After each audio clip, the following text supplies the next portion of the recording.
founders intended.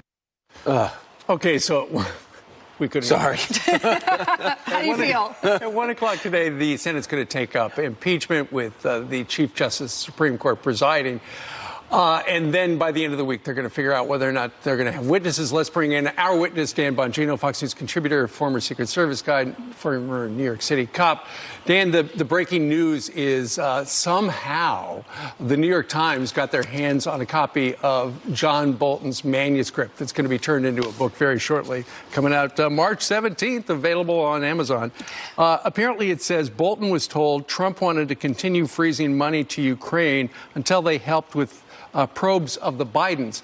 But we heard him say in the transcript he wanted President Zelensky to look into the Bidens and what happened in 2016. So is this a big story? Listen, this is like the biggest box of air popcorn you've ever seen. It's like you ordered something from Amazon, a brand new computer, and the box arrives and you're all excited and you're digging through the air popcorn and you get to the bottom and you find out you're looking at the bottom of the box and there's no computer. There is nothing here. I can prove it to you. Buried in this story, in the New York Times' own story, is a line that this conversation about holding up aid, right, which was paid out, by the way, legally before the deadline, a fact that will never change, but, you know, facts get in the way of Adam Schiff's stories. Buried in the story, it says, oh, yeah, and this conversation happened right around the time President Trump got back from this meeting. Well, they leave the date out. Well, Steve, why do you think they would leave the date out the Times? Well, because they're the slimes, and they don't want entrepreneurial people like me to figure out that the date was August 18th. Well, why is that significant? Because the Ukrainians didn't even find out for another basically 2 weeks that the aid was even on hold. So, Steve, follow me here. So this is supposed to be some big, huge pressure campaign against the Ukrainians, deliver on Biden or no aid. And yet this conversation happened before the Ukrainians even knew the aid was held up. Do you understand the New York Times annihilated its own story? And they just didn't expect that people would actually read because some of their liberal readers, I guess they can't. But yeah, it's a dumb story. There's absolutely nothing here. I'm not a lawyer, never tried a case, but I imagine if you're the Trump team, you have to put in to the scenario that the president was wanting an investigation into what happened with the Bidens in 2016. That should be part of the explanation as opposed to the perfect call. I just wanted to root out corruption. So it's a subtlety. But do you believe, Dan, too, that it also fuels those who say Bolton wants to testify? And if you don't feel as though you said anything wrong to him, do you think it's harder to rationalize not having him as a witness? Listen, I'm going to throw this out there. Testify to what? What? I brought this up with Griff Jenkins this weekend. I'm not kidding. Testify to what, Brian? I'll answer you. There are immutable facts here. Immutable facts, okay? Number one, the aid was delivered before the September 30th deadline. That is a fact. It is a fact. Number two, there's no crime here. And not only that, Brian, there are no victims either. Who's the victim? I asked Griff this weekend.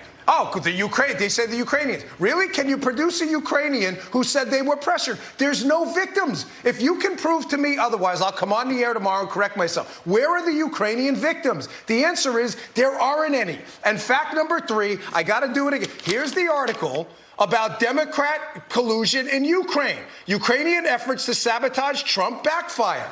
So we know the aid was delivered, there are no victims, there are no crime, and the Democrats' corruption in Ukraine is real. Produce a witness for what? What is Bolton going to say? Dan, what of one of those four things can he refute? The answer is none of it. But when you have someone who worked in the administration, who sat, next to the president, had close relationship with him, and now he's saying that the president did do that, isn't that going to force some of those Republicans that are on the fence to say, hey, we need to hear from him? Yeah, only if you're a weak-kneed wuss. For what? Guys, really, I'm not messing with you.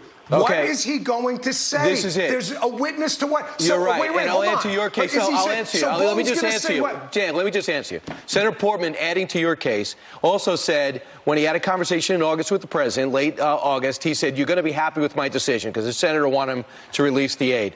But what they want, what Adam Schiff wants, and he's not sure what Bolton will say, is, hey, did the president bring up 2020 and say, Biden's my big opponent, I want to blow him up? And if he wants to find out if Bolton's going to say, yes, that was it, that would be a problem. But you are right about the X's and O's. The money was delivered. They didn't know it was denied. The foreign minister and president said they felt no pressure. I'm just talking about the case scenario. If John Bolton wants to be the Republican like Bill Kristol, who wants to blow up the president, he would, Adam Schiff and company want to give him the opportunity. No, and here's the short answer why we're talking about this, and I get you guys are asking legitimate questions. Please don't take this as me being overtly hostile. But the problem is you're asking these questions as if there's no consequence. Well, Bolton wants to talk. What's the big deal? He may have information. You know what the big deal is? We impeached the president of the United States for nothing. For what, a thought crime? You can't. I'm a former investigator. I built cases in court. Please tell me, believe me, why I'm not the saying guy it's I arrested. impeachable. Once you allow people to throw the impeachment process out the window and start impeaching presidents for thought crimes, you've set a dangerous precedent. And weak-kneed Republicans better start to recognize that. There is nothing Bolton adds to the conversation about a substantive crime because no substantive crime ever happened. None. Even the president tweeted about it and said, read the transcript, read it again. Ultimately, Dan, it's right there. The curious thing about the New York Times story is that it drops on the day before they start the full week of the impeachment when they decide on the witnesses. And that's got to be a coincidence, right? And it the just pre-sale of his book. Yeah, everything's a coincidence. A whistleblower magically appears. A whistleblower, people from the NSC are working on Adam Schiff's staff. What a coincidence that is. I mean, Adam Schiff's like the modern-day Teddy Ruxpin, you know? You put a quarter in this guy's back, he tells you a story. This will be the next story, how Bolton has the keys to the kingdom. It's all ridiculous. I will say this. The one thing the president should take from this, between the Lev and the Igor tapes that are now out, and then people writing books about him, he's got to do a better job vetting his staff to find out if they actually want to work for him or not, or they actually want to leak out information about him. So he's got to do a better job hiring people. In the swamp. Yep. Thanks, Dan. Well, I don't disagree there. All right. Have a good week. Dan. All right. Meanwhile, Jillian joins us, and we've got some